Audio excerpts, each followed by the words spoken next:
Hello guys, welcome to iTech world. तो आज हम पढ़ने जा रहे हैं अपनी यूनिट 3 डीएसडी या डिजिटल इलेक्ट्रॉनिक्स की, जिसका नाम है सीक्वेंशियल सर्किट। ठीक है, तो जैसे मैंने आप लोग को उसके पहले वाली वीडियो में बताया था कि कॉम्बिनेशनल सर्किट क्या होता है। एक ऐसा सर्किट जिसको फीडबैक की जरूरत नहीं पड़ती है, मतलब जो उसका आउटपुट है वो किस पे डिपेंड करेगा, उसके इनपुट पे, जो उस इंस्टेंट पे उसका इनपुट होगा। ठीक है, मतलब इसमें क्या है, इसमें मेमोरी एलिमेंट की जरूरत नहीं है। मेमोरी एलिमेंट क्या होता है, एक ऐसा एलिमेंट जो कि प्रीवियस इनपुट को स्टोर करता है। ठीक है, अब सीक्वेंशियल सर्किट जस्ट उसको अपोजिट है। उसका अपोजिट जैसे कि वहां पर फीडबैक की जरूरत नहीं थी, सीक्वेंशियल सर्किट में फीडबैक की जरूरत पड़ती है। ठीक है, तो इस वजह से ये सिर्फ इनपुट पे नहीं, पास हिस्ट्री ऑफ इनपुट पे भी डिपेंड करता है। और इसमें सिर्फ एक मेमोरी एलिमेंट होता है, या एक से ज्यादा भी हो सकते हैं, पर यहाँ पर मेमोरी एलिमेंट होता जरूर है। ठीक है, अब ये सिंपल होता है डिजाइन में क्योंकि यहाँ पर फीडबैक एलिमेंट प्रेजेंट नहीं है।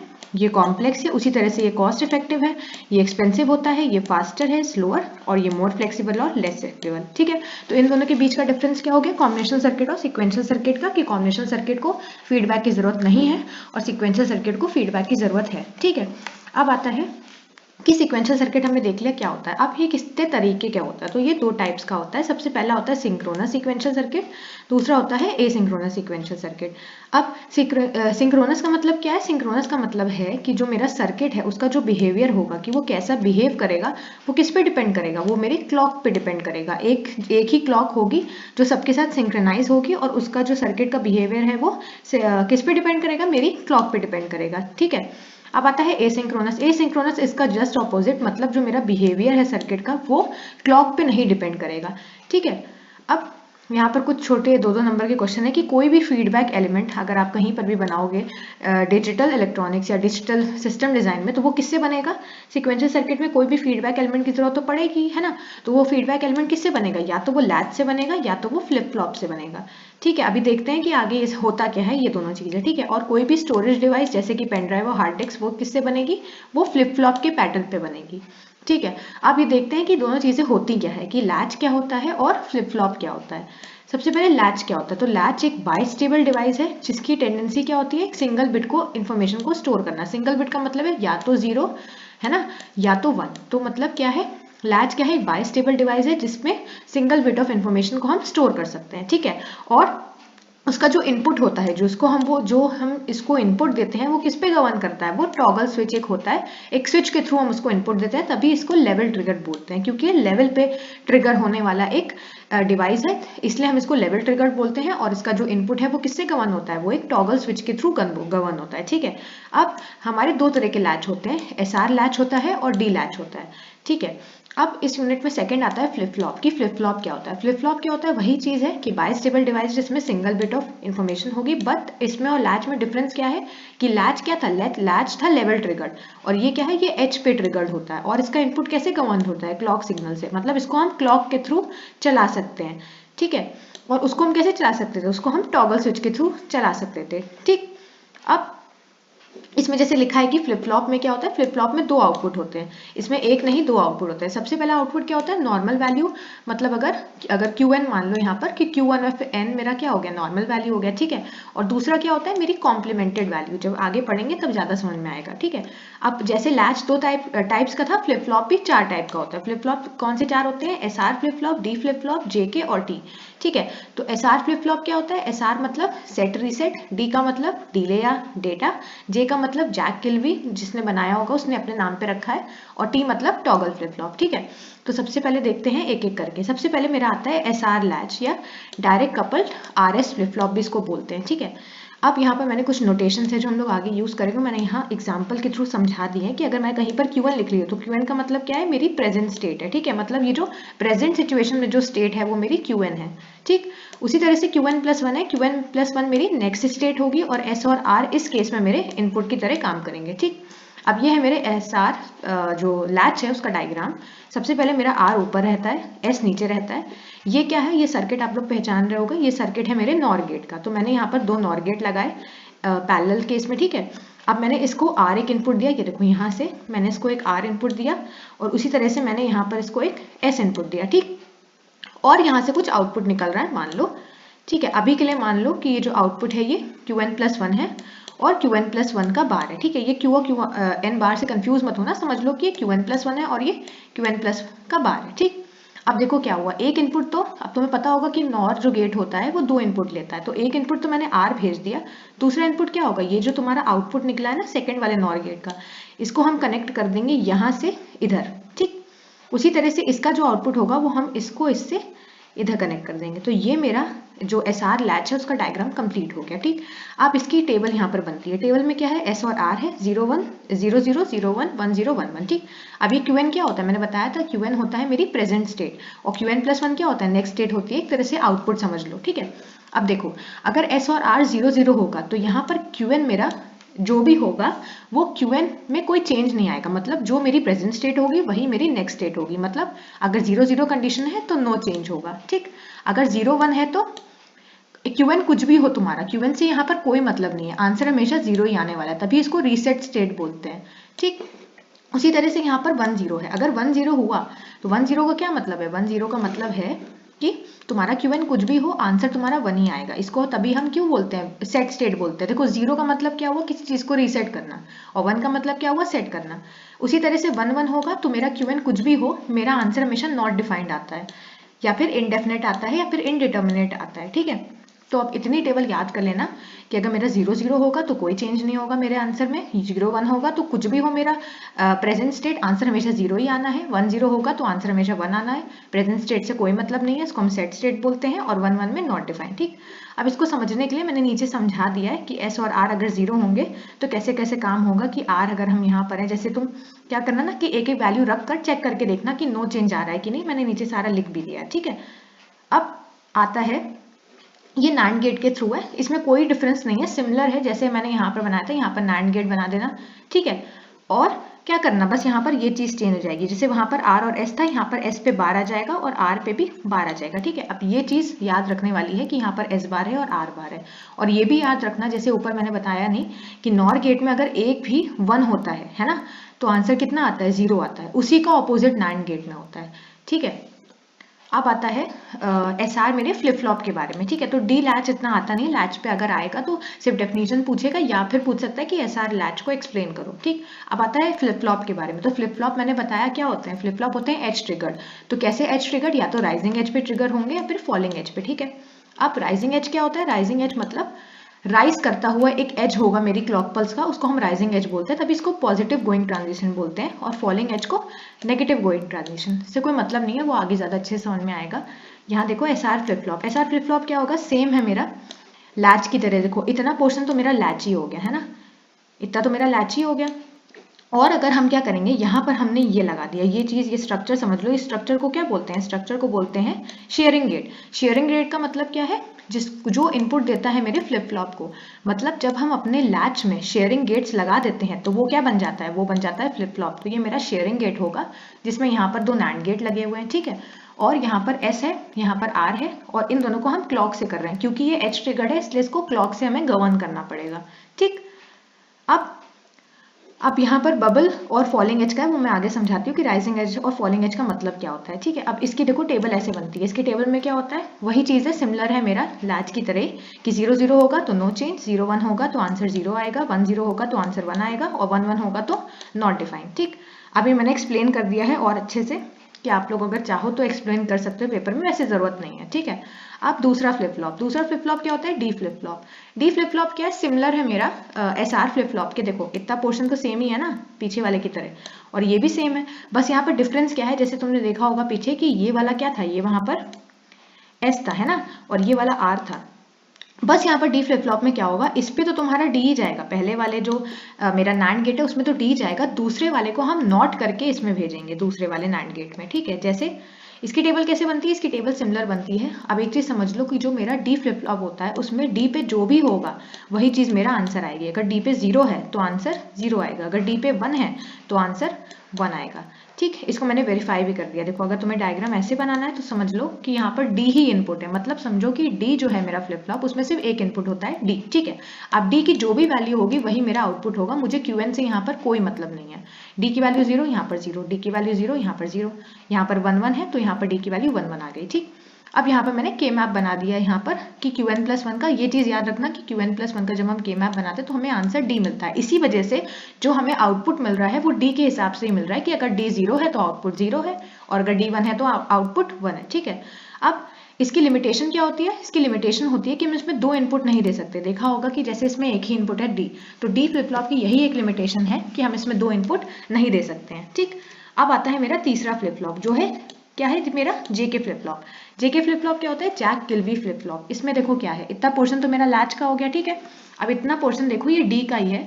D फ्लिप फ्लॉप में क्या था, यहाँ पर D दे रहे थे, यहाँ पर NAND लगा के इस वाले गेट में भेज रहे थे, लेकिन इसमें थोड़ा ऑपोजिट है। यहाँ पर क्लॉक पल्स तो है ही, क्लॉक पल्स तो मेरे सारे फ्लिप फ्लॉप में होगी क्योंकि ये एज ट्रिगर्ड होते हैं। ठीक है, लेकिन इसमें डिफरेंस क्या है, यहाँ पर हम J तो दे ही रहे हैं, उसके साथ साथ ये देखो यहाँ पर ये जो चीज़ है वो मेरी किससे कनेक्टेड है, वो मेरी इस वाले से कनेक्टेड है। मतलब इसका इनपुट जो है वो इसके आउटपुट से कनेक्टेड है और इसका जो इनपुट है वो किससे कनेक्टेड है, वो इसका इनपुट इसके आउटपुट से कनेक्टेड है। मतलब जस्ट ऑपोजिट जैसे हम पहले कर रहे थे। ठीक है, अब उसी तरह से नॉर गेट है, नॉर गेट में कुछ नहीं होगा, बस यहाँ पर जहाँ पर JK था, देखो यहाँ पर JK था ना, यहाँ पर KJ हो जाएगा, उसका जस्ट उल्टा, और ये नॉर गेट का बन गया, यहाँ पर नॉर गेट बना देना। लेकिन पेपर में NAND गेट के थ्रू ऐसे स्पेसिफिकली तुमसे नहीं पूछेगा कि NAND या नॉर बनाओ, लेकिन एक ही याद रखना, NAND का अगर नॉर आए तो बस ये गेट चेंज कर देना और ये बबल हटा देना इन दोनों में से। ठीक है, अब JK की टेबल देखो, देखो JK की टेबल सिमिलर ही होती है सबसे, बस JK में डिफरेंस क्या आता है, देखो यहाँ पर क्या है 0 0 है तो आंसर क्या आना चाहिए Qn, कोई चेंज नहीं, 0 1 है तो रीसेट सिमिलर, 1 0 है तो सेट सिमिलर। लेकिन यहाँ पर 1 1 पे क्या था, वहां पर 1 1 पे नॉट डिफाइंड था, लेकिन JK फ्लिप फ्लॉप में टॉगल हो जाता है। मतलब अगर यहाँ पर Qn होगा तो Qn बार, तो सपोज करो कि अगर मेरा Qn 0 है तो आंसर कितना आएगा, 1 आएगा, और अगर ये 1 होगा तो आंसर 0 आएगा। ठीक, अब इसको मैंने और अच्छे से समझा दिया है नीचे, अब समझ लो। हाँ, अब यहाँ पर क्या है, के मैप बनाने की बात करी गई है, तो मैंने JK और Qn ले लिया। ठीक है, इसको वैसे ही हम कर रहे हैं, इसमें कुछ नहीं कर रहे हैं। देखो जैसे यहाँ पर 0 0 है, अब तुम्हें पता है कि 0 0 में कुछ भी हो Qn पे जो होगा वही आंसर आएगा। ठीक है, उसी तरह से 1 होगा तो यहाँ पर 1 आएगा। अब 0 1 है, 0 1 में तुम्हें Qn से कोई मतलब नहीं है, आंसर हमेशा तुम्हारा 0 ही आने वाला है। ठीक, अब 1 0 है तो तुम्हें Qn से कोई मतलब नहीं है, आंसर तुम्हारा 1 ही आएगा। ठीक है, और 1 1 में होगा तो क्या बताया था मैंने कि 1 1 के केस में क्या होता है, Qn का टॉगल हो जाता है, मतलब नेगेशन हो जाता है या फिर वो उल्टा हो जाता है। अगर 0 होता है तो 1 हो जाता है और 1 होता है तो 0 हो जाता है। ठीक है, अब इसी तरह से मैंने यहाँ पर के मैप बना दिया है। ये चीज याद रखना, जैसे डी फ्लिप फ्लॉप में क्या था, डी फ्लिप फ्लॉप में था D मिल रहा था, वैसे ही JK फ्लिप फ्लॉप में क्या होगा, JK फ्लिप फ्लॉप में ये एक्सप्रेशन आ रहा है, मैं बताऊंगी इसकी जरूरत क्यों पड़ेगी, लेकिन ये एक्सप्रेशन याद रखना। ठीक, अब आता है ड्रॉबैक कि मेरा जो JK फ्लिप फ्लॉप है उसका ड्रॉबैक क्या है ना। हर फ्लिप फ्लॉप का अपना ड्रॉबैक है। D का क्या था कि हमें वहां पर लिमिटेशन थी कि हम 2 इनपुट नहीं दे सकते। उसी तरह से JK फ्लिप फ्लॉप का क्या ड्रॉबैक है, JK फ्लिप फ्लॉप का ड्रॉबैक है रेस अराउंड कंडीशन यहाँ पर अराइज होती है। अब देखते हैं कि रेस अराउंड कंडीशन क्या होती है। ठीक है, तो हम देख रहे हैं कि जब मेरा JK फ्लिप फ्लॉप में मेरा जो आउटपुट है वो स्टेबल नहीं है। स्टेबल का मतलब क्या है, J = K = 1 में स्टेबल नहीं है तो बहुत सी टॉगलिंग हो जाती है। हम देख रहे हैं कि अगर दोनों इनपुट हमारे 1 होंगे तो टॉगलिंग अकर होती है, तो मल्टीपल टॉगलिंग हो जाएगी। मतलब 0 से 1, 1 से 0, फिर 1 से 0, 0 से 1, बहुत ज्यादा टॉगलिंग हो जाती है, तो इसको हम रेस अराउंड कंडीशन कहते हैं। तो ये पेपर में आता है कि JK फ्लिप फ्लॉप की ड्रॉबैक क्या है, या फिर वो डायरेक्टली पूछ सकता है कि रेस अराउंड कंडीशन क्या होती है।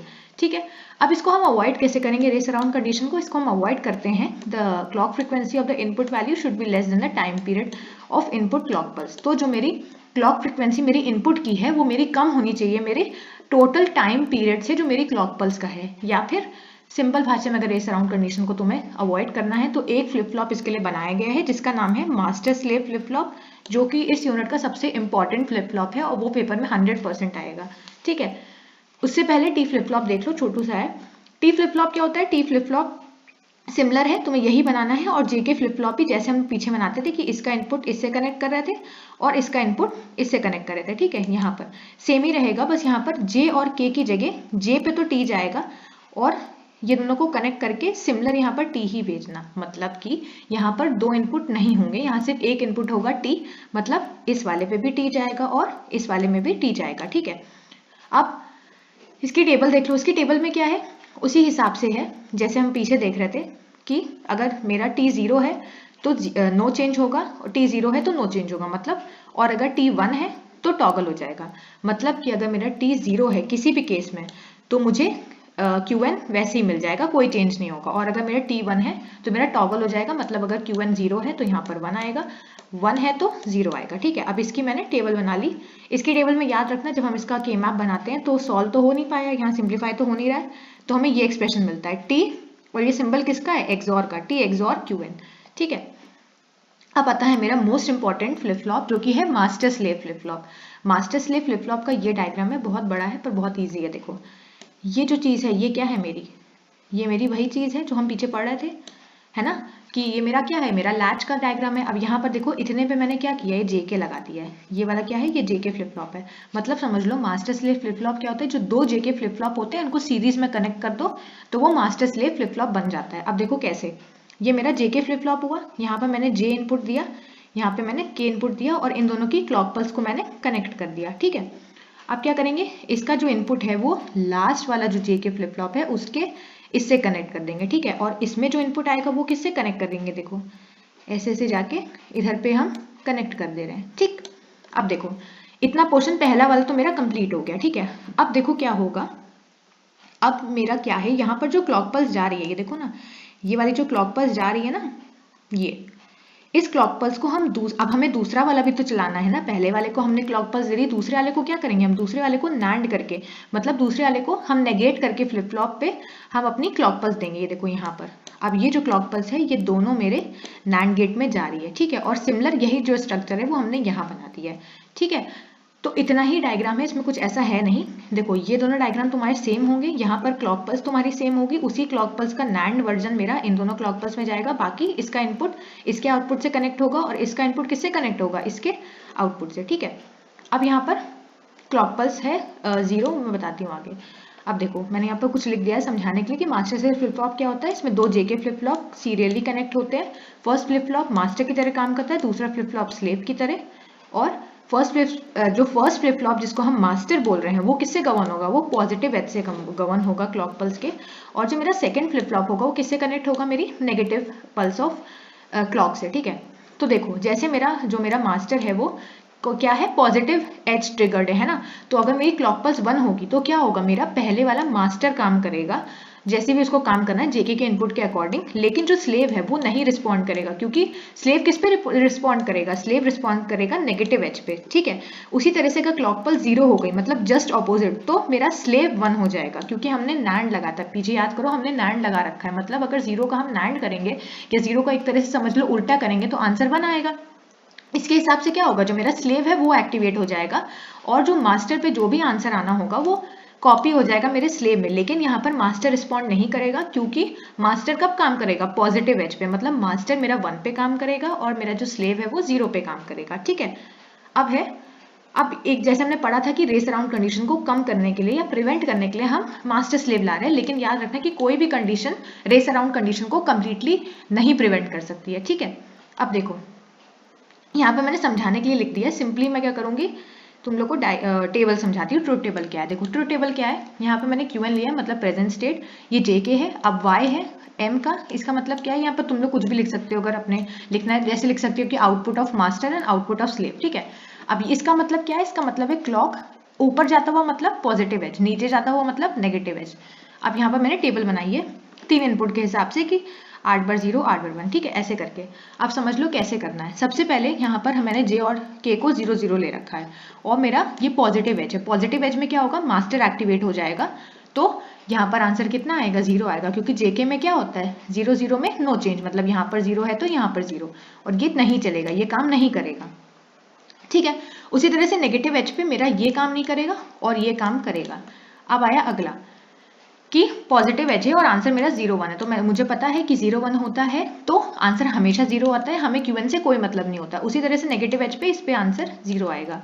उसी तरह से 0 1 है और यहाँ पर मेरा 0 है, जैसे यहाँ पर 1 0 है तो आंसर मेरा कितना आएगा 1, और यहाँ पर 1 0 है तो आंसर कितना आएगा 1। उसी तरह से मैंने पूरी अपनी टेबल कंस्ट्रक्ट कर ली है जैसे मैंने समझाया। ठीक है, तो इस तरह से मेरा जेके फ्लिप फ्लॉप या मास्टर स्लेव फ्लिप फ्लॉप जो होता है जिसमें दो जेके फ्लिप फ्लॉप कंबाइन होते हैं, ये उसकी पूरी ट्रूथ टेबल हो गई और ये उसका पूरा एक्सप्लेनेशन हो गया। तो अगर पेपर में आता है तो आप लोगों को डायग्राम, ये पूरा एक्सप्लेनेशन और साथ में ये ट्रूथ टेबल बनानी जरूरी है। ठीक है, अब आता है फ्लिप फ्लॉप कन्वर्जन, जो इंपॉर्टेंट है पेपर के हिसाब से, ये आता भी है फ्लिप फ्लॉप कन्वर्जन, ज़्यादा इंपॉर्टेंट नहीं है लेकिन हाँ आ सकता है। तो फ्लिप फ्लॉप कन्वर्जन क्या है, ये कुछ स्टेप्स हैं, आप लोग चाहो तो पढ़ सकते हो, मैं डायरेक्टली क्वेश्चन करवाती हूँ, ठीक है।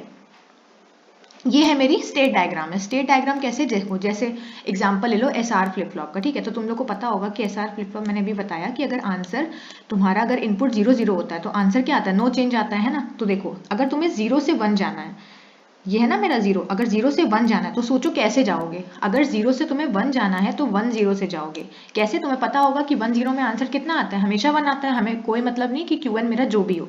तो 0 से 1 हम कैसे जाएंगे, 1 0 के थ्रू जाएंगे। 1 से 0 कैसे जाओगे, 0 1 में, ये भी पता है, ठीक है। और 1 से 1 कैसे जा सकते हैं, 1 से 1 हम कैसे जा सकते हैं, हम 0 0 के केस में जा सकते हैं, उसी तरह से हम 0 से 0 0 0 के केस में जा सकते हैं। ये ऐसे समझने वाले की बहुत ज़्यादा ज़रूरत नहीं है, आता नहीं है पेपर में, लेकिन एक अंडरस्टैंडिंग के लिए समझ सकते हो। अब आता है कन्वर्जन ऑफ फ्लिप फ्लॉप का। तो सबसे पहला क्वेश्चन जो है वो है एसआर से हमें डी फ्लिप फ्लॉप बनाना है, ठीक है। तो अब एग्जाम में क्या करोगे, एग्जाम में सबसे पहले लिखना कि तुम्हें गिवन क्या है और रिक्वायर्ड क्या है। तुम्हें गिवन है एसआर, तुम्हें जाना किस में है, डी में, ठीक है। तो जो फ्लिप फ्लॉप तुम्हें चाहिए डी, तुम उसकी सबसे पहले ट्रुथ टेबल बनाओ, ठीक। अब उसकी ट्रुथ टेबल कैसे बनाओगे, मैंने जैसे बताया था पीछे कि डी फ्लिप फ्लॉप में क्या होता है, जो भी मेरा डी होता है वही मेरा आंसर आता है, ठीक है। उसके अकॉर्डिंग मैंने यहाँ पर इसकी ट्रुथ टेबल बना दी। यहाँ पर 1 है तो यहाँ पर 1 है तो 1, ठीक है। अब जो गिवन है, गिवन क्या है, मुझे एसआर, मुझे उसकी एक्साइटेशन टेबल बनानी है। एक्साइटेशन टेबल नाम अलग है लेकिन बहुत ईजी होती है। बस यहाँ पर क्या होता है, यहाँ पर उल्टा हो जाता है, जैसे यहाँ पर डी पहले था और क्यूएन और क्यूएन प्लस 1 बाद में था, उसी तरह से यहाँ पर क्यूएन और क्यूएन प्लस 1 पहले आ जाता है और एस और आर या फिर जो भी तुम्हें फ्लिप फ्लॉप दिया हुआ है वो बाद में आता है, ठीक है। अब तुमने यहाँ पर अपनी टेबल कंस्ट्रक्ट करी। अब देखो अभी कैसे होगा, देखो क्या हो रहा है कि मेरा जो इसमें पता हमें लगाना है कि हमें यह आउटपुट कब मिलेगा, किस इनपुट पे, ठीक है। मतलब हम लोग उल्टा चल रहे हैं। वहां पर हम क्या कर रहे थे कि हम ये इनपुट देंगे तो हमें ये आउटपुट मिलेगा। यहाँ पे हमें क्या करना है, यहाँ पे हमें देखना है कि हमें ये इनपुट कब मिलेगा, क्या इनपुट देने पे ये आउटपुट हमें कब मिलेगा। आई होप आप लोग को समझ में आया होगा कि उल्टा हम चल रहे हैं, यहाँ से इनपुट से आउटपुट पे जा रहे हैं, यहाँ पर आउटपुट से इनपुट पे जा रहे हैं, ठीक है। अब सोचो 0 से 0 तुम्हें कब मिलेगा, देखो 0 से 0 में मिल सकता है या तो दोनों 0 हो, है ना, या तो 0 1 हो, है ना। देखो ऐसे मिल सकता है, या तो दोनों 0 हो। दोनों 0 के केस में क्या हो जाएगा, नो चेंज, मतलब 0 से 0 कोई चेंज नहीं। या फिर 0 1, 0 1 के केस में क्या होता है कि आंसर हमेशा 0 ही आएगा, हमें क्यूएन से कोई मतलब नहीं है, ठीक है। तो देखो ये चीज मेरी सेम है, तो जो चीज सेम होती है उसको हम एज इट इज रखते हैं, जो चीज ऑपोजिट होती है या फिर अलग अलग होती है उस पर हम ये x लगा देते हैं, ठीक है। अब उसी तरह से 0 से 1 हमें कैसे मिलेगा, 0 से 1 कैसे मिलेगा, सोचो 0 से 1 हमें मिलेगा 1 0 के केस में, सिंपल है। और 1 से 0 हमें कैसे मिलेगा, 1 से 0 हमें मिलेगा 0 1 के केस में, ठीक। अब 1 से 1, तो 1 से 1 के केस में क्या होगा, देखो 1 से 1 में सोचो या तो दोनों में 0 हो जाए, 0 0 में क्या होगा कि नो चेंज, मतलब अगर ये 1 है मेरी प्रेजेंट स्टेट तो नेक्स्ट स्टेट मेरी 1 हो जाएगी, या फिर क्या हो जाए, या फिर हो जाए 1 और 0, क्योंकि 1 0 के केस में आंसर हमेशा 1 ही आता है, हमें प्रेजेंट स्टेट से कोई मतलब नहीं होता है। तो मैंने क्या बताया कि जो चीज़ सेम है उसको एज इट इज लिख दो और जो चीज़ चेंज हो रही है उसको x करके लिख दो, ठीक है। अब इसकी फाइनल टेबल बनेगी। फाइनल टेबल में क्या होगा, फाइनल टेबल में तुम्हें ये चीज़ चाहिए होगी, ये पूरी चीज़ है ना, ये पूरी चीज़ यहाँ से उठा लो और ये जो तुमने SR उठाया है वो चीज़ यहाँ से उठा लो, ठीक है। मतलब तुम्हें अब इसका कोई काम नहीं है, तुम्हें ये पूरी टेबल का काम है, इस पूरी टेबल को लो, है ना, और ये पूरी SR को लो, ठीक, और इन दोनों को कंबाइन कर दो, ठीक है। कंबाइन कर दिया। अब देखो क्या करना है, एक चीज याद रखना, मैंने यहाँ पर लिख भी दिया है कि Qn प्लस 1, ये जो मेरी रो है, ये जो मेरा कॉलम है बेसिकली, इसके तुम्हें के मैप नहीं बनाना होता है पेपर में, ठीक है। अब हम बनाएंगे यहाँ पर के मैप। कन्वर्जन में क्या होगा, मैंने जो सारे स्टेप्स बताए वो, फिर आता है मेरा के मैप में। के मैप में क्या होता है, तुम्हें ये करना पड़ेगा DQN, इतने का बनाना पड़ेगा, मतलब एक साइड D एक साइड QN, मतलब तुम्हें 4 डब्बे बनाने पड़ेंगे और एक S के लिए बनाओ और एक R के लिए। तो ये वाला मेरा S के लिए है। S में क्या है, देखो S में थर्ड वाले पे 1 है ना, सॉरी सेकंड, हाँ सेकंड वाले पे 1 है तो सेकंड वाले पे 1 कर दिया, क्योंकि 0 से नंबरिंग स्टार्ट होती है ना, 0 1 2, तो यहाँ पर सेकंड वाले पे 1 है और थर्ड वाले पे क्रॉस है, ठीक है। उसी तरह से यहाँ पर अब मैंने इसको सॉल्व किया तो मेरा S पे क्या आया, D आया, और R पे क्या आया, D बार आया। अब मैं क्या करूँगी, मुझे D से SR बनाना था, है ना, यही तो था, सॉरी SR से D बनाना था, ठीक है। तो ये मेरा SR फ्लिप फ्लॉप मैंने यहाँ पे रखा, ठीक। अब देखो ये मेरा S है और ये मेरा R है, क्योंकि ये SR फ्लिप फ्लॉप है ना, और ये मेरा QN है, ये मेरा QN बार है, तो S पे तो मुझे D ही चाहिए, तो S पे तो मैंने D ही दिया, और R पे मैंने क्या किया, R पे मुझे D पे बार चाहिए, मतलब R जो होगा उस पे D का बार आएगा, मतलब यहाँ पर मैंने बबल लगा दिया, ठीक है। तो यहाँ पर डी का बार आ गया, ठीक। उसी तरह से convert SR to JK flip flop, similar होगा। क्या करना है तुम्हें, जो तुम्हें चाहिए जेके फ्लिप फ्लॉप जो रिक्वायर्ड है तुम्हें, उसकी तुम क्या बनाओगे, वही टेबल बनाओगे, एक्साइटेशन टेबल है ना, और एसआर की एक्साइटेशन टेबल बनाओगे जो तुम्हें गिवन है वो, और जेके का तुम्हें नॉर्मल ट्रुथ टेबल बनानी है। फिर क्या करोगे, दोनों को कंबाइन कर दोगे। जैसे मैंने बताया कि 0 से x कैसे मिलेगा, मैंने लिख भी दिया है कि 0 से 0 और 0 1 के केस में, तो ये पूरी टेबल बनाओगे। उसके बाद पूरा के मैप कंस्ट्रक्ट करोगे। जैसे यहाँ पर एस आर है, ठीक है। अब तुम्हें क्या दे रखा है कि एस पे तुम्हें जे और क्यू एन बार चाहिए, तो क्या करोगे, जे को ऐसे ही लोगे और क्यू एन का जो बार है वो चीज यहां से लाकर इस पे कनेक्ट कर दोगे, ठीक। उसके बाद क्या है, के और क्यू एन है, ठीक है। तो अब के और क्यू एन में क्या होगा, आई एम सो सॉरी, ये यहाँ पर ये चीज नहीं होगी, ये चीज यहाँ पे नहीं कनेक्ट होगी, इन दोनों का एंड हो जाएगा, क्योंकि यहाँ पर जे और क्यू एन बार है ना। तो ये जो चीज आएगी ये इस एंड गेट पे जाएगी, ठीक है, इस पे नहीं जाएगी कि इस एंड गेट पे जाएगी, ठीक है। उसी तरह से आर जो है, आर पे क्या होगा, के और क्यू एन है, तो के तो तुम्हें एज इट इज चाहिए, क्यू एन क्या होगा, ये चीज यहाँ से ऐसे लाके हमें इसको ऐसे एंड गेट से कनेक्ट कर देना है, वो चीज यहाँ कनेक्ट हो गई, ठीक है। उसी तरह से जेके से टी फ्लिप फ्लॉप होगा, जो मैंने एक्सप्लेन कर दिया कि के मैप बनाओगे और वो फिर यहाँ पर ये, ठीक है। अब आता है रजिस्टर्स, मेरा इस यूनिट का सेकंड टॉपिक रजिस्टर। रजिस्टर क्या होता है, जब मैं बहुत सारे फ्लिप फ्लॉप को अरेंज कर देती हूँ एक लाइन में, तो उसको हम क्या बोलते हैं, उसको हम बोलते हैं रजिस्टर, ठीक है। और रजिस्टर की नीड क्या होती है, डेटा को स्टोर करना और डेटा को मूव करवाना, ठीक है, जिसको हम शिफ्ट रजिस्टर भी बोलते हैं, ठीक। अब शिफ्ट रजिस्टर्स क्या होते हैं, मतलब ऐसे रजिस्टर जिससे हम डेटा को मूव कर सकते हैं। अब शिफ्ट रजिस्टर्स में बहुत सी क्लासिफिकेशन आती है। सबसे पहले आता है कि किस डायरेक्शन में हम डेटा को मूव कर रहे हैं, जैसे कि हम डेटा को लेफ्ट शिफ्ट कर रहे हैं या फिर राइट शिफ्ट कर रहे हैं या फिर बाई डायरेक्शनल शिफ्ट कर रहे हैं, ठीक। उसके बाद आता है कि हम सीरियल इन सीरियल आउट कर रहे हैं या सीरियल इन पैरेलल आउट, ये सब आप लोग को समझ में आएगा, ऐसे इसको समझने की कोई ज़रूरत नहीं है। मेन चीज़ इसमें क्या है कि जो रजिस्टर्स है वो किससे बनता है, रजिस्टर बनता है मेरा डी फ्लिप फ्लॉप से, ठीक है। जो मैं डी फ्लिप फ्लॉप पढ़ी थी, या डेले या फिर डेटा फ्लिप फ्लॉप, मेरा रजिस्टर्स उससे बनता है, ठीक। अब पहला आता है serial in serial out register, जो कि AKTU में आया भी है। सीरियल इन सीरियल आउट का मतलब क्या है कि मेरा जो सीरियल इन होगा, जैसे उसका नाम ही बता रहा है कि सीरियल इन मतलब कि इनपुट जो होगा वो सीरियली आएगा और आउटपुट भी मेरा सीरियली जाएगा, ठीक है। अब राइट शिफ्ट का मतलब क्या है कि हम इधर से इनपुट देंगे, तभी तो ये ऐसे ऐसे करके राइट शिफ्ट होगा। उसी तरह से अगर लेफ्ट शिफ्ट होगा मतलब हम यहाँ से इनपुट देंगे और ऐसे ऐसे करके मेरा इनपुट लेफ्ट शिफ्ट हो जाएगा, ठीक।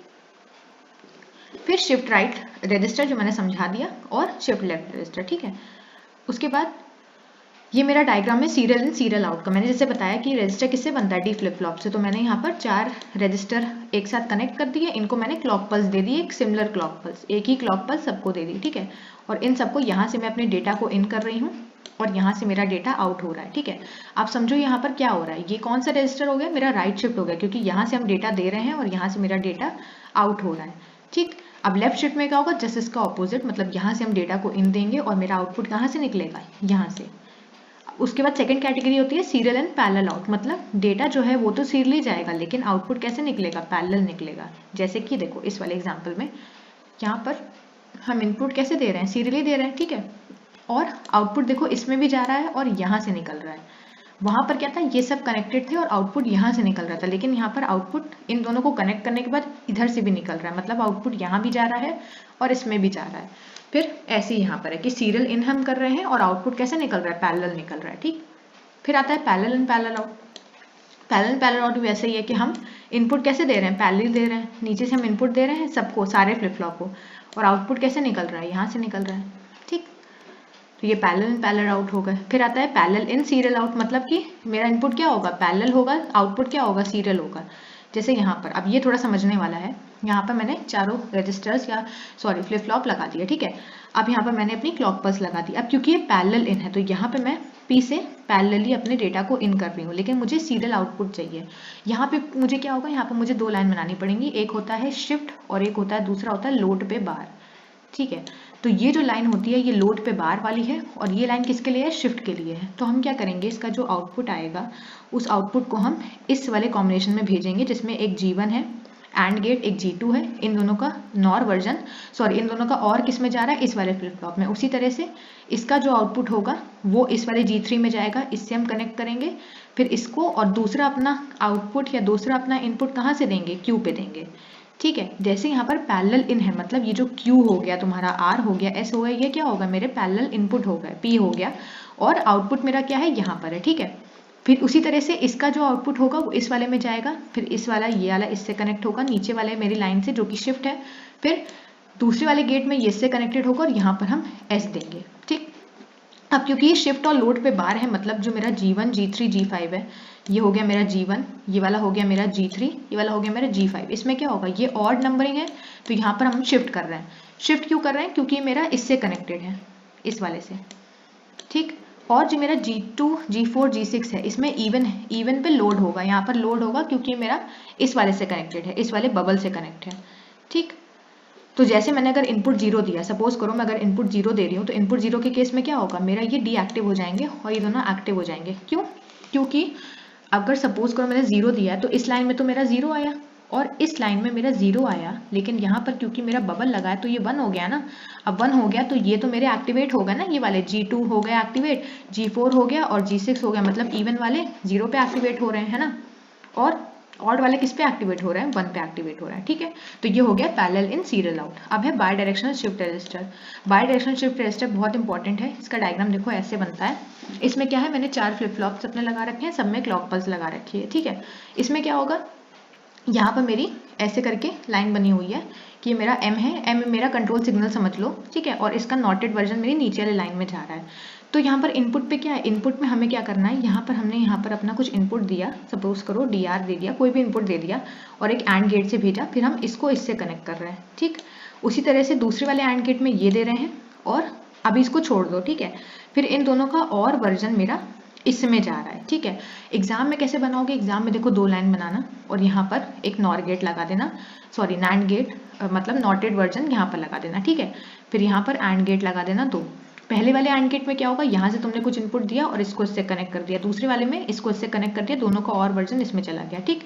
ये तुमने सबके साथ कर लिया। अब क्या करोगे, जो तुमने जो एंड गेट छोड़ा होगा जिसमें एक इनपुट गायब होगा, जैसे B3 है, इसको हम किससे कनेक्ट करेंगे, इसको हम कनेक्ट करेंगे यहाँ से इस वाले से, ठीक है, इस वाले से, मतलब इसको, इसके B3 को तुम्हें किससे कनेक्ट करना है, इससे कनेक्ट करना है, ठीक है।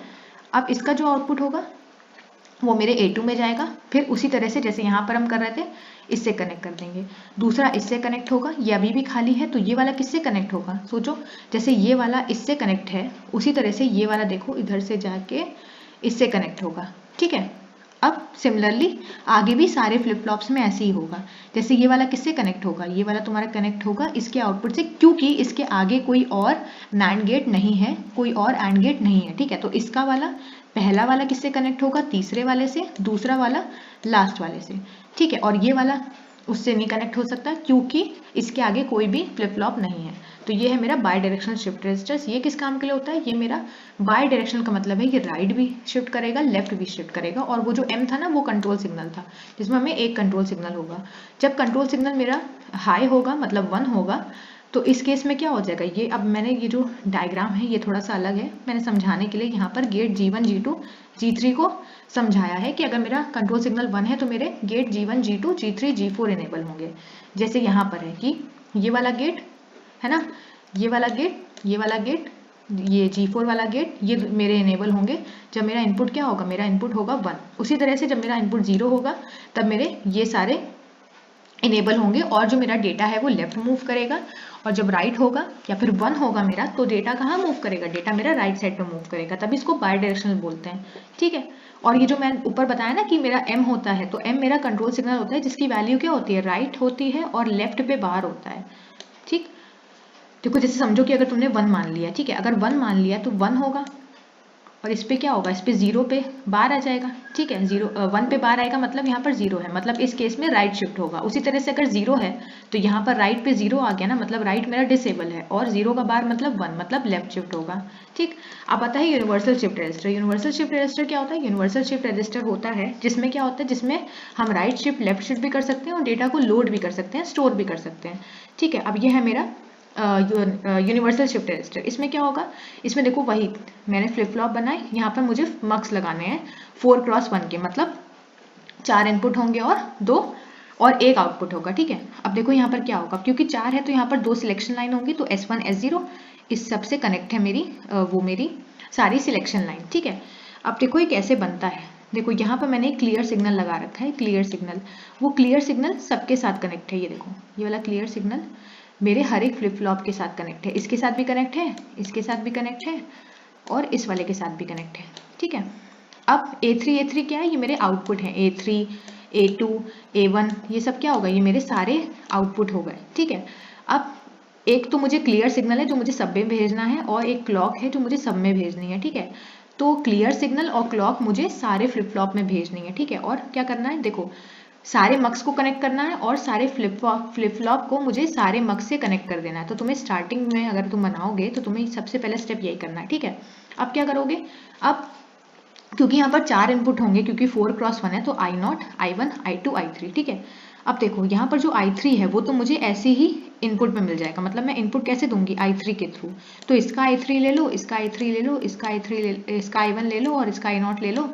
ठीक है, तो इससे मुझे क्या मिलेगा? इससे मुझे अपने इनपुट मिल जाएंगे। मतलब मैं यहाँ से इनपुट दूंगी और मुझे आउटपुट यहाँ से मिल रहा है। अब देखो I1 पे क्या होगा? I1 पे होगा, अब ये याद रखना पड़ेगा कि I1 पे हम इनपुट दे रहे हैं ताकि मेरा जो शिफ्टिंग है वो राइट साइड पे हो सके। ठीक है, तभी मैंने पीछे देखा था कि अगर मुझे राइट शिफ्ट करना है तो मैं यहाँ से इनपुट दूंगी, और अगर लेफ्ट शिफ्ट करना है तो यहाँ से। उसी तरह से यहाँ का जो I2 है वो किस लिए है? यहाँ का I2 है लेफ्ट शिफ्ट करने के लिए। ठीक, अब देखो अभी जो I0 है, I0 क्या होगा? I0 जो है वो, ये जो I0 है ये मेरा इस वाले आउटपुट से कनेक्ट है। ये जो I0 है मेरे आउटपुट से कनेक्ट है, और ये I0 किसके साथ कनेक्ट है? दूसरे वाले के I1 से। इसी तरह से इसका जो I0 है वो इसके आउटपुट से कनेक्ट है और दूसरे वाले के I1 से। ठीक है, अब बचा क्या? बचा I2। तो I2 किससे कनेक्ट होगा? ये देखो I2, I2, I2, I2 मेरा इसके आउटपुट से भी कनेक्ट है। ठीक, उसी तरह से इसका आउटपुट I2 किसके साथ कनेक्ट होगा? अगले वाले के आउटपुट से। ठीक, उसी बात इसका आउटपुट किससे होगा? अगले वाले के आउटपुट से। तो आई होप कि मुझे आप लोग को समझ में आया होगा। कुछ नहीं करना, तुम्हें 4 फ्लिप फ्लॉप बनाने हैं, 4 मग्स बनाने हैं, सारे फ्लिप फ्लॉप को क्लियर सिग्नल भेजना है और क्लॉक भी लगानी है। फिर यहाँ पर सारे इनपुट को शो करना है। ठीक है, उसके बाद क्या करना है? यहाँ से तुम्हें क्या करना है? I3 सबका I3 तुम्हें इनपुट देना है, यहाँ से तुम्हें आउटपुट मिल जाएगा, और इसके I1 से तुम्हें राइट का आंसर देना है, और यहाँ से I1 से तुम्हें लेफ्ट का देना है इनपुट। ठीक है, उसके बाद क्या करना है? I0 को इसके आउटपुट से कनेक्ट कर देना है, सारे I0 को। उसके बाद I2 बचा, तो इसका I2 इसके आउटपुट से कनेक्ट होगा, इसका I2 इसके आउटपुट से, इसका I2 इसके आउटपुट से। ठीक, अब यहाँ पर समझाने की वाली बात है कि S1 S0 मतलब ये जो मेरी सिलेक्शन लाइन है, अगर ये 0 0 है तो ये डेटा होल्ड करेगा। ठीक, अगर 0 1 है तो डेटा को राइट शिफ्ट करेगा, अगर 1 0 है तो लेफ्ट शिफ्ट, और 1 1 है तो लोड। अभी मैंने समझा भी दिया है, आप लोग की सारी वैल्यूज रख के देखना कि क्या ये आंसर आ रहा है कि नहीं, जब S1 और S0 को हम 0 0 ऐसे रख रहे हैं। ठीक है, ये कुछ इसकी थ्योरी पार्ट हो गया। एप्लीकेशन क्या है शिफ्ट रजिस्टर का? टाइम डिले प्रोवाइड करना। ठीक, serial in parallel data converter बनना और parallel to serial data converter बनना। ठीक, अब आता है काउंटर। काउंटर का काम क्या होता है? काउंटर का काम होता है नंबर ऑफ क्लॉक पल्स को गिनना, बेसिकली काउंट करने का काम करना। ठीक, अब काउंटर किससे बनता है? जैसे मैंने बताया रजिस्टर मेरा डी फ्लिप फ्लॉप से बनता है। ठीक है, उसी तरह से काउंटर मेरा जे के या फिर टी फ्लिप फ्लॉप से बनता है। अब आता है इसकी डिजाइनिंग प्रोसेस। तो डिजाइन कैसे करते हैं? एसिंक्रोनस काउंटर, जैसे रिपल काउंटर जो है सिलेबस में, वो रिपल काउंटर के लिए क्या है? ये वाली एक्सप्रेशन याद रख लो कि 2 की पावर n है वो greater than equal to n है, जहाँ पर n फ्लिप फ्लॉप है और n क्या है? मॉड नंबर है। जैसे मुझे मॉड 4 बनाना है तो मॉड 4 में क्या होगा? 2 की पावर 2 होना चाहिए, ग्रेटर देन इक्वल टू 4। ठीक है ना, क्योंकि अगर तुम यहाँ पर 3 रखोगे तो ग्रेटर तो हो जाएगा पर इक्वल भी हो सकता है। तो यहाँ पर 4 is greater than equal to 4, मतलब 4 तो मेरा इक्वल ही है 4 से। तो यहाँ पर मुझे कितने फ्लिप फ्लॉप चाहिए होंगे? यहाँ पर मुझे 2 फ्लिप फ्लॉप चाहिए होंगे, क्योंकि ये क्या डिनोट करता है? ये n डिनोट करता है मेरा नंबर ऑफ फ्लिप फ्लॉप और n मेरा मॉड नंबर। तो मैंने यहाँ पर क्या किया? मैंने यहाँ पर 2 फ्लिप फ्लॉप को कनेक्ट कर दिया, दोनों को मैंने अलग अलग क्लॉक पल्स दी। जैसे इस वाले को मैंने ऐसे क्लॉक पल्स दे दी। ठीक है, फिर ये है मेरा लॉजिक 1। लॉजिक 1 क्यों है? ताकि ये दोनों फ्लिप फ्लॉप है वो इनेबल हो सके। तो यहाँ पे मैंने क्लॉक पल्स JA को भी 1 दे दिया और KA को भी, और इसका जो आउटपुट आया वो, ठीक है, क्योंकि ये अप काउंटर है ना, तो अप काउंटर में क्या होगा? जो QA आउटपुट है ये मेरा अगले वाले की क्लॉक पल्स बनेगा। ठीक है, अब ये समझाने के लिए है, ये जब पूरी चीज़ है यहाँ पर इसकी एज सच कोई नीड नहीं है, पेपर में जो आता है वो मैं वही इंपॉर्टेंट बताऊंगी। उसी तरह से मॉडुलस 8 काउंटर, मॉडुलस 8 काउंटर में क्या होगा? सिमिलर होगा कि यहाँ पर 3 काउंटर लग जाएंगे। कैसे हम निकालेंगे? उसी फॉर्मूले से कि 2 की power n is greater then n। अब सिमिलर है, मुझे सबको क्या देना है? मुझे सबको लॉजिक 1 देना है, इसका जो आउटपुट होगा वो आउटपुट की तरह तो आएगा ही, और किस में जाएगा, मेरी क्लॉक पल्स बनेगा। उसी तरह से इसका जो आउटपुट होगा वो इसकी क्लॉक पल्स बनेगा। ठीक है, वो था अप काउंटर। ये मैंने जितने भी काउंटर दिखाए ये सब अप काउंटर थे। अब क्या है डाउन काउंटर। डाउन काउंटर क्या होगा, डाउन जैसे समझ में आ रहा है, तो डाउन में क्या होगा, इसका जो नेगेशन है, यहाँ से तो तुम्हें आउटपुट मिल ही गया बाहर, वो तो बात अलग ही हो गई। यही चीज तुम्हारी यहाँ पर जा रही थी क्लॉक पल्स में अप काउंटर के केस में, लेकिन डाउन काउंटर में क्या होगा, जो इसका नेगेशन है वो मेरा जाएगा क्लॉक पल्स के थ्रू, उसी तरह से ये नेगेटिव वाला जाएगा। ठीक है, इसका नेगेशन जो होगा बेसिकली वो जाएगा। ठीक, अब फॉलिंग एज और राइजिंग एज की बात है। देखो फॉलिंग एज में क्या होगा, जैसे मैं अगर यहाँ पर फॉलिंग एज की बात करूँ तो यहाँ पर बबल लगेगा, मतलब जो मेरा डायग्राम है वो कैसे होगा, जैसे ये देखो ये मेरी क्लॉक पल्स है, ये इसका फॉलिंग एज हो गया, उसी तरह से ये इसका फॉलिंग एज हो गया, ये चीज इसका फॉलिंग एज हो गई, और ये वाला भी इसका फॉलिंग एज हो गया। ठीक है, अब देखो कैसे करना है हमें, जैसे क्यूए है, क्यूए में क्या होगा, फॉलिंग एज पे एक्टिवेट होगा, मतलब पहले मेरा 0 हुआ, फिर फॉलिंग एज पे एक्टिवेट हुआ, तो यहाँ से मेरा क्या होगा, यहाँ से मेरा 1 हो गया, फिर फॉलिंग एज आई तो फिर ये एक्टिवेट हुआ, लेकिन फिर ये 0 हो गया। ठीक, फिर फॉलिंग एज पे 1 हुआ, फिर ये 0 हो गया। ठीक है, इस तरह से मेरा क्यूए चलेगा। फिर क्यूए का बार मतलब इसका ऑपोजिट कर दो, जहाँ पर 1 है वहां पर 0 कर दो, जहां पर 0 है वो 1। ठीक है, फिर क्यूबी क्या होगा, क्यूबी क्या होगा, क्यूबी में पहले तो 0 ही रहेगा। ठीक, फिर क्या होगा, 2 टाइम पीरियड के लिए 1 रहेगा, फिर 2 टाइम पीरियड के लिए 0 रहेगा, फिर 2 टाइम पीरियड के लिए 1 रहेगा, उसी तरह से क्यूबी बार हो जाएगा। क्यूसी इसका जस्ट ऑपोजिट, क्यूसी में क्या होगा, जैसे क्यूए में क्या था, 1 टाइम पीरियड के लिए 0, 1 टाइम पीरियड के लिए 1, क्यूबी में 2 टाइम पीरियड के लिए 1, फिर 2 टाइम पीरियड के लिए 0, उसी तरह से क्यूसी में 4 टाइम पीरियड के लिए 1, 4 टाइम पीरियड के लिए 0। इसकी एज सच कोई नीड नहीं है, बस समझने के लिए है कि कैसे काम हो रहा है। ठीक है, राइजिंग एज में क्या होगा, सिमिलरली यहाँ पर बबल नहीं लगेगा, यहाँ पर सिर्फ ऐसी क्लॉक पल्स बनेगी, और राइजिंग एज में भी जैसे मैंने ऊपर बताया वैसे ही बनेगा। ठीक है, इसको समझने का जरूरत नहीं है, हल्का फुल्का आप लोग चाहो, लेकिन पेपर में ये सब समझाने की जरूरत नहीं, पेपर में सिर्फ ये डायग्राम बनाओगे और थोड़ा बहुत एक्सप्लेन कर दोगे कैसे कैसे किसको कनेक्ट किया है, तो उतना काफी रहेगा। ठीक, फिर आता है मॉड 4 अप डाउन काउंटर। तो ये बहुत इंपॉर्टेंट है, अप डाउन काउंटर आता है पेपर में। अप डाउन में क्या होगा, तुम्हें वही 2 फ्लिप फ्लॉप बनाने, निकालेंगे कैसे मैंने बता दिया, वो जो फॉर्मूला है उसके थ्रू। ठीक है, अब अप डाउन काउंटर में क्या होगा कि मैंने जे और के को तो लॉजिक 1 से कनेक्ट कर दिया। ठीक है, उसके बाद ये जो मेरा एम है मेरा कंट्रोल सिग्नल। कंट्रोल सिग्नल में क्या होगा, कंट्रोल सिग्नल होता है मेरा एम, तो यहाँ से मुझे एम को ऐसे ले जाना है, एम को ले जाके मुझे नैंड गेट में भेजना है, मतलब कि मैं एम को एक नैंड, यहाँ पर एंड गेट ले लो। ठीक है, अब ये सब हम कर क्यों रहे हैं, ये सब हम कर रहे हैं इस वाली जो मेरा फ्लिप फ्लॉप है इसकी क्लॉक पल्स को डिफाइन करने के लिए। इसको तो मैंने एक नॉर्मल क्लॉक पल्स दे दी। ठीक है, अब दूसरे वाले को हम क्लॉक पल्स कैसे देंगे, इसमें हम अपना कंट्रोल सिग्नल भेजेंगे एक एंड गेट से, यहाँ पर हमने दूसरा आउटपुट ले लिया, उसी तरह से ये वाला आउटपुट लिया और इसका नॉटेड वर्जन हमने इस वाले एंड गेट से भेज दिया। ठीक है, इन दोनों का और हमें इसमें भेजना है। ठीक है, तो ये हो गया मेरा मॉड 4 अप डाउन काउंटर। अगर मेरा जो अगर 1 है, मेरा जो कंट्रोल सिग्नल अगर 1 है तो ये अप की तरह काम करेगा, और अगर 0 है तो डाउन काउंटर की तरह काम करेगा, मतलब ये एक ही टाइम पे अप और डाउन दोनों काउंटर की तरह काम कर सकता है, तभी इसको अप डाउन काउंटर बोलते हैं। ठीक है, अब आता है रिपल काउंटर। रिपल काउंटर बहुत इंपॉर्टेंट है। ठीक है, रिपल काउंटर क्या है, जैसे यहाँ पर है मॉड 10 या फिर डिकेड काउंटर। रिपल काउंटर वही सिमिलरली है जो तुम्हें बताया कि मॉड 8 को हम कैसे लिख सकते हैं 1010। सिमिलरली तुमने सारे काउंटर ऐसे बना दिए। ठीक है, सारे अपने फ्लिप फ्लॉप जेके के लगा दिए और 1 1 इनको इनपुट दिया, यहाँ से तुम आउटपुट निकाल रहे हो। ठीक है, और यही वाला जो मेरा आउटपुट है मेरी यहाँ पर क्लॉक पल्स भी बन रहा है, फिर इसका आउटपुट इसकी क्लॉक पल्स। ठीक है, अब हमें क्या करना है, हमें 1010 है तो इसको उल्टा भेजो ली सिग्निफिकेंट बिट से, जैसे कि उल्टा 1010 का मतलब क्या है 0 1 0 1, मतलब यहां से अगर पढ़ोगे तो सीधा रहेगा कि 1010। ठीक है, अब क्या करना है कि यहाँ पर ये जो है, अब हम इन दोनों को सबको अपना कंट्रोल सिग्नल देंगे, जैसे कि इस पे 1 है तो इसका आउटपुट लो। ठीक है, इस वाले का आउटपुट लो और क्या करो, इधर से कनेक्ट करो और इसका आउटपुट लेकर इससे कनेक्ट करो।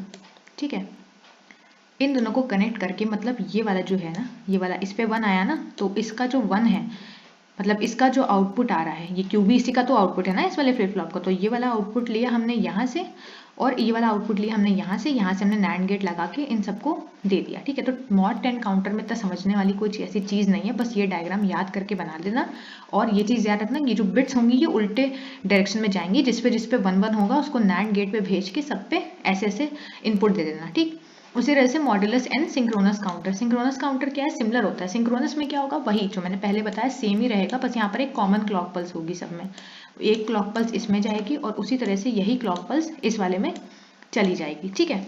उसी तरह से मॉड 8 बनेगा, सेम क्लॉक पल्स रहेगी, कोई चेंज नहीं होगा, ठीक। उसी तरह से मॉड 16 है। फिर है मॉडुलस एन सिंक्रोनस काउंटर, जैसे कि मॉडुलस 6 मान लो सिंक्रोनस काउंटर, अगर ये पेपर में आ गया तो कि ऐसे ही पूछेगा, अगर पूछना होगा कि मॉडुलस 6 सिंक्रोनस काउंटर समझाइए, तो क्या होगा मॉडुलस 6 में, मॉडुलस 6 में मेरे क्या होगा, जैसे मैंने यहाँ पर QC QB QA 3 इनपुट लिए हैं और उसी तरह से मेरे ये 3 नेक्स्ट स्टेट बन गई, ठीक है। उसी तरह से JC KC मेरे पहले फ्लिप फ्लॉप का इनपुट होगा और इसी तरह से JB KB JA, ठीक है। अब क्या होगा, वही तुम्हें टेबल बनानी है अपनी। अब देखो जैसे यहाँ पर इनपुट में क्या है 0 0, तो आउटपुट में क्या आएगा, नेक्स्ट स्टेट आएगी, 0 की नेक्स्ट स्टेट क्या होगी, 0 की नेक्स्ट स्टेट 1 होगी, मतलब एक प्लस करते चलो, बस इतना समझ लो, ठीक है। अगर यहाँ पर 1 है तो क्या होगी 2 होगी, 2 है तो 3 होगी, 3 है तो 4 होगी, 4 है तो 5 होगी, 5 है तो 6 होगी, ठीक है। और 6 है तो 7 नहीं होगी, क्योंकि ये मॉडुलस 6 है, मतलब ये 6 तक ही काम करेगा, उसके आगे नहीं, तो 6 के बाद सीधे 0 पे डाइवर्ट हो जाएगा, ठीक है। अब देखो ये चीज़ मैंने कैसे बनाई है, ये चीज़ मैंने वैसी बनाई है कि JC और KC हमें मिले कैसे, इन दोनों को कंपेयर करोगे, QC से हम QC+1 में कैसे जाएंगे, जैसे मैंने कन्वर्जन में बताया था, और वो चीज़ यहाँ पर तुम लिखते चलोगे, ठीक है, इन सभी में। उसके बाद अब ये TC TB TA कहाँ से मिलेगा, वो मिलेगा तुम्हें QC और QC+1 को कंपेयर करके। जैसे तुम्हें TC चाहिए तो तुम QC+1 और QC को कंपेयर करो, अगर ये सेम आता है तो आंसर 0 आएगा, डिफरेंट आता है तो आंसर 1 आएगा, ठीक है। तो ये थोड़ा सा समझने वाली चीज़ है मॉडुलस 6 सिंक्रोनस काउंटर। उसके बाद अब ये थोड़ा सा लेंदी पड़ जाता है, इसीलिए 10 नंबर में आता है पेपर में।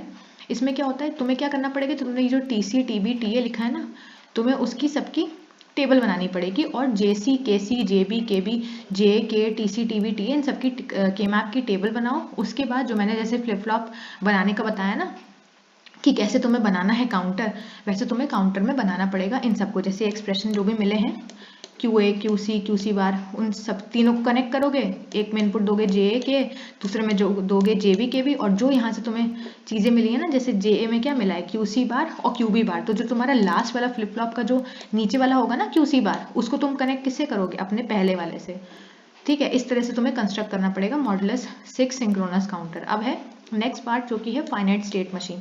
फाइनाइट स्टेट मशीन इसको क्यों बोलते हैं, क्योंकि इसमें फाइनाइट नंबर ऑफ स्टेट होती है, तो इसमें 2 सर्किट आते हैं, एक मेले सर्किट और एक मूरे सर्किट। मेले सर्किट में क्या होता है, जो मेरा आउटपुट होता है वो मेरे इनपुट और प्रेजेंट स्टेट पर डिपेंड करता है, जैसे यहाँ पर, ठीक। उसी तरह से मूरे जो होता है वो मेरे सिर्फ प्रेजेंट स्टेट पर डिपेंड करता है, ठीक। अब यहाँ पर कुछ वो छोटी छोटी डेफिनेशंस हैं जो पेपर में आ सकती हैं, मैं इसका मेन इंपॉर्टेंट पार्ट बताऊंगी, जो कि क्या है, जो कि है मेरा क्वेश्चन मेले और मूरे सर्किट पे। तो यहाँ पे मैंने क्वेश्चन लिया, देखो सबसे पहला स्टेप क्या है, यहाँ पे मैंने स्टेप लिख दिए हैं। सबसे पहले मुझे आइडेंटिफाई करना है कि मेले है या मूरे सर्किट है, ठीक। सबसे पहले तुम क्या करो, यहाँ पर y निकालो। अब देखो y कैसे निकलेगा, y पे देखो 3 चीज़ें आ रही हैं, क्या आ रही हैं, एक तो ये आ रहा है, ये क्या है, ये a पे बार है तो a पे बार लिख दिया। फिर उसी के बाद यहाँ पर एक्चुअली ना यहाँ पर b होगा, सॉरी यहाँ पर मेरा x होगा, तो ये x कैसे आ रहा है, ये x हो गया तो x लिख दिया। उसी तरह से और क्या आ रहा है, ये देखो यहाँ पर ये चीज़ कनेक्ट हो रही है मेरे B से, तो यहाँ पर B हो गया, ठीक है। अब यहाँ पर देखो सिर्फ प्रेजेंट स्टेट नहीं है, यहाँ पर प्रेजेंट स्टेट भी है और इनपुट भी है, इसलिए मेले सर्किट हो गया, ठीक है। पहला स्टेप हमने कर लिया। फिर हमें एक्साइटेशन इक्वेशन निकालनी है, तो जैसे मैंने तुम लोग को JK में बताया था कि ये जो इक्वेशन है ना, इसको याद कर लेना। तो ये इक्वेशन तुमने याद कर ली, पर उससे पहले तुम्हें JA KA ये सब निकालना पड़ेगा। देखो यहाँ पर जैसे JA क्या है, इसी को ऐसे कनेक्ट कर दे, जे मेरा क्या है x है और यहाँ से मेरा b आ रहा है, तो x प्लस बी हो गया। उसी तरह से k निकालो, k क्या हो जाएगा, k मेरा a है, ठीक, तो k मेरा a हो गया, वैसे ही मेरा jb और kb हो जाएगा, ठीक है। अब एक्साइटेशन, ये चीज़ याद रखना कि jk का एक्साइटेशन ये होता है, ठीक है, जो हमने k मैप से निकाला था, ठीक। अब an+1 निकालो, bn+1 निकालो, मतलब कि k a लिख दो, फिर qn की जगह a लिख दो, qn यहाँ पर क्या लिख दोगे, qn बार की जगह a बार लिख दो, ठीक है, और j की जगह k, मतलब qn की जगह a, qn बार की जगह a बार, j की जगह j और k बार की जगह k बार, ठीक। अब क्या करेंगे, k बार का मतलब क्या है, इस वाले टर्म का बार, इस वाले टर्म का बार ले लो, फिर ये, तो तुम्हें ये एक्सप्रेशन मिलेगा। उसी तरह से bn+1 और y तो हमने निकाल ही लिया है, ठीक। उसके बाद ये टेबल कंस्ट्रक्ट होगी। इस टेबल के अंदर क्या है, इस टेबल के अंदर एक प्रेजेंट स्टेट है, एक नेक्स्ट स्टेट है, एक आउटपुट है, ठीक है। तो प्रेजेंट स्टेट में क्या होगा, क्योंकि मेरा इनपुट ए बी है तो मुझे यहाँ पर ए बी लेना पड़ेगा, और मेरा नेक्स्ट स्टेट में क्या होगा, एक x = 0 होगा, एक 1 के लिए बनेगी। ये देखो ये टेबल का इतना फॉर्मेट याद कर लो कि सब में सेम ही बनेगा, ठीक है, जितने भी होंगे उसमें सेम ही बनेगा। अब सबसे पहले ए बी 0 0 0 1 1 0 1 1, ठीक है। अब देखो क्या होगा, तुम्हें x को 0 रखना है an प्लस 1 में। जैसे ये मेरा an प्लस 1 है ना, इसमें x को 0 रखो, b को भी 0 रखो और a को भी 0 रखो। इसी के हिसाब से तुम सारे एक्सप्रेशंस को डिराइव करोगे और अपने आउटपुट पे भी x को 0 रखोगे, तो तुम्हें ये टेबल जाके मिलेगी, ठीक है। तो इसमें क्या करना है, हमें वैल्यूज बेसिकली पुट इन करनी है और कुछ नहीं करना। हमें सिर्फ x को 0 रखना है, उसी तरह से हमें ab को 0 रखना है। हमें देखना है an प्लस 1 की वैल्यू क्या आ रही है, bn प्लस 1 की वैल्यू क्या आ रही है। फिर उसी तरह से x को 1 रखेंगे, ab को 0 0 रखेंगे। जब ये टेबल बन जाएगी तो फिर हम स्टेट डायग्राम बनाएंगे, ठीक है। अब इसके स्टेट डायग्राम में क्या होगा, 0 0 0 1 1 0 1 1। जैसे 0 0 है तो देखो ये वाले टेबल पे गए, 0 0 से हमें क्या मिल रहा है, 0 0 से हमें मिल रहा है 0 1। ये देखो 0 0 से 0 1 मिल रहा है ना, कैसे मिल रहा है, इस फॉर्मेट में। इसमें क्या है, सबसे पहला इनपुट है, दूसरा क्या है, आउटपुट है। मतलब इनपुट क्या है मेरा 0, आउटपुट क्या है 0। जैसे 0 0 से 0 1 हमें कैसे मिल रहा है, 0 0 से। एक और मैं एग्जांपल देती हूँ और अच्छे समझ में आएगा।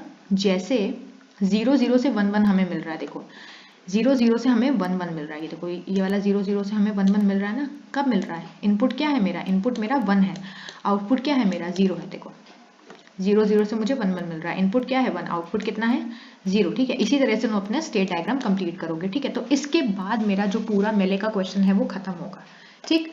अब आता है स्टेट रिडक्शन। स्टेट रिडक्शन का क्या है, स्टेट रिडक्शन का काम होता है बेसिकली मेरी कॉस्ट को कम करना, ठीक है। अब स्टेट रिडक्शन में थ्योरी वर्क थ्योरी है, थ्योरी पूछी नहीं जाती है, अगर आएगा भी तो क्वेश्चन आएगा। क्वेश्चन क्या है, तुम्हें ऐसे एक डायग्राम दे दिया जाएगा, बोला जाएगा परफॉर्म स्टेट रिडक्शन। इसमें क्या होगा, वही सेम मैंने बताया था कि एक ही टेबल बनती है, present state, next state, output, ठीक है। यहाँ पर 0 1 ले लो, यहाँ पर 0 1 ले लो, ठीक है। अब तुम n ले लो या फिर x वेक्स लो, वो तुम्हारी मर्जी है, उससे मुझे कोई दिक्कत नहीं, ठीक। अब देखो यहाँ पर a b c d जो भी तुम्हें सर्कल में दिए हुए हैं वो तुम एज इट इज लिख दोगे, ठीक है। अब ये कैसे डिराइव करोगे, देखो ये ऐसे डिराइव करोगे कि तुम्हें ए से तुम्हें क्या मिल रहा है, ए से तुम्हें बी मिल रहा है। कैसे मिल रहा है, जब 0 इनपुट है और 0 आउटपुट है, मतलब 0 इनपुट और 0 आउटपुट। तो यहाँ पर तुमने आउटपुट 0 लिख दिया, ठीक, और यहाँ पर तुमने बी लिख दिया। उसी तरह से ए से तुम्हें सी कब मिल रहा है, जब मेरा 1 इनपुट है और 0 आउटपुट है, मतलब यहाँ पर 1 इनपुट है तो यहाँ पर तुमने सी लिख दिया, और आउटपुट कितना है मेरा, आउटपुट 0 है तो आउटपुट यहाँ पर 0 लिख दिया, ठीक। उसी तरह से तुम्हें पूरी टेबल कंस्ट्रक्ट कर लेनी है। अब स्टेट रिडक्शन में क्या होगा, ऐसी जो रो है वो उसमें वो ढूंढो जिसका ये सब कुछ सेम है, मतलब उसकी नेक्स्ट स्टेट और आउटपुट भी सेम है, उसी तरह से ये भी सेम है। मतलब तुम्हें दोनों चीजें देखनी पड़ेगी, नेक्स्ट स्टेट भी सेम होना चाहिए, आउटपुट भी सेम होना चाहिए, ठीक है। तो वो किस में सेम है, वो इन दोनों रोज में सेम है, ठीक है। सी और ई, मतलब क्या है, हम ई और सी को एलिमिनेट कर सकते हैं, ठीक है। तो मतलब E और C मेरा क्या है, दोनों इक्वल होंगे। मतलब जहां पर भी तुम्हारा E है तुम उसको C बना सकते हो, तो मैंने यहाँ पर E को काट के C बना दिया, ठीक है। अब इससे होगा क्या, इसका डायग्राम ऐसे बनेगा कि तुम्हें A B C D बनाना है और कुछ नहीं करना है, सेम ही करना है। जैसे देखो बता देती हूँ मैं कि जैसे इस वाले में है कि B से हमें D जाना है। देखो मैंने क्या किया, ये मेरा B था तो B से मैं कहाँ जा रही हूँ, देखो B से हम लोग डी जा रहे हैं, ठीक है। कैसे जा रहे हैं, बी से डी, बी से डी जा रहे हैं 0, और आउटपुट कितना है मेरा 1 है, तो मैंने यहाँ पर क्या लिख दिया 0 1, ठीक है। उसी तरह से मैं बी पे कहाँ जा रही हूँ, ई पे, लेकिन मैंने ई को काट दिया है। ई और सी की टेबल मेरी हाँ सेम थी, तो मैंने ई को काट के सी कर दिया। मतलब अब बी कहाँ पे जाएगा, बी जाएगा सी पे 1 और 0 से। मतलब देखो ये बी जाएगा मेरा सी पे, देखो है ना 1 और 0 से, ठीक है। तो मतलब इस वाले डायग्राम में मेरा ई एलिमिनेट हो गया, ठीक है। अब सिमिलरली यहाँ पे मैंने एक और क्वेश्चन समझाया हुआ है, आप लोग देखकर समझ लेना। सिंपल है, जैसे मैंने बताया पूरा वही चीज़ है, बस यहाँ पर क्या है, यहाँ पर मेरे 2 कॉलम सेम हो गए, एक की जगह 2 कॉलम सेम हो गए, ठीक है। तो आई होप कि आप लोग को ये यूनिट समझ में आई होगी, ठीक है। Thank you very much.